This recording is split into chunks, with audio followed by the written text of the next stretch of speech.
Ассалаумағалейкум баршаға. Мінеки Ұзынкөлге де келдік.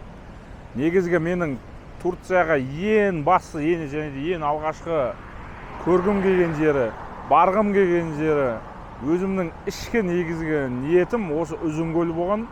Осы жердің табиғатына, әсемдігіне өте қатты қызыққам. Швейцарияның несінен бірде-бір кем емес, даже одан да мықты деп айтқаннан кейін осы жерге қызықтым. Интернеттен видеолар көрдім, қарадым. Өте сұлу, өте әдемі жер екен. Соны енді бүгін өз көзіммен көруге келдім. Енді не айтам, негізі жаңа айтатын Гештальт деген Турцияның Гештальты осы Ұзынкөл еді.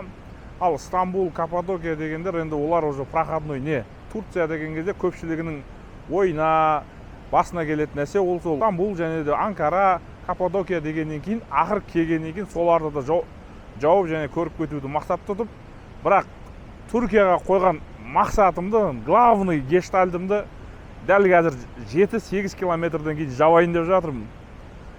Ал мені көріп, мені қолдап атқан барша көрермендерге үлкен алғыс. Личкама да жазып атқан кісілер бар, Турцияға кел, күтіп аламыз дейтін сіздерге де көп рахмет. Жолым түсіп жатса, мен баратын жолда болса, міндетті түрде кіріп, сіздермен сұхбат алып, сөйлесіп кетуге мен дайынмын. Ал егер жолымнан тыс болатын болса, айып етпейсіздер, шақырғандарыңызға, баршаларыңызға рахмет. Бірақ ол жол емес екен. Әлі Турция бұл бірінші рет келуіміз емес, бұдан кейін тағы келеміз. Сол кезде Құдай қаласа жолығамыз. Енді қолдау білдіру қалай десеңіздер ғой, лайк, коммент, подписка басасыздар.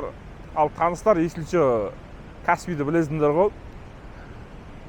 Кім нормальный тастайды, соған Турция, Грузиядан нормальный сувенир болады ғой.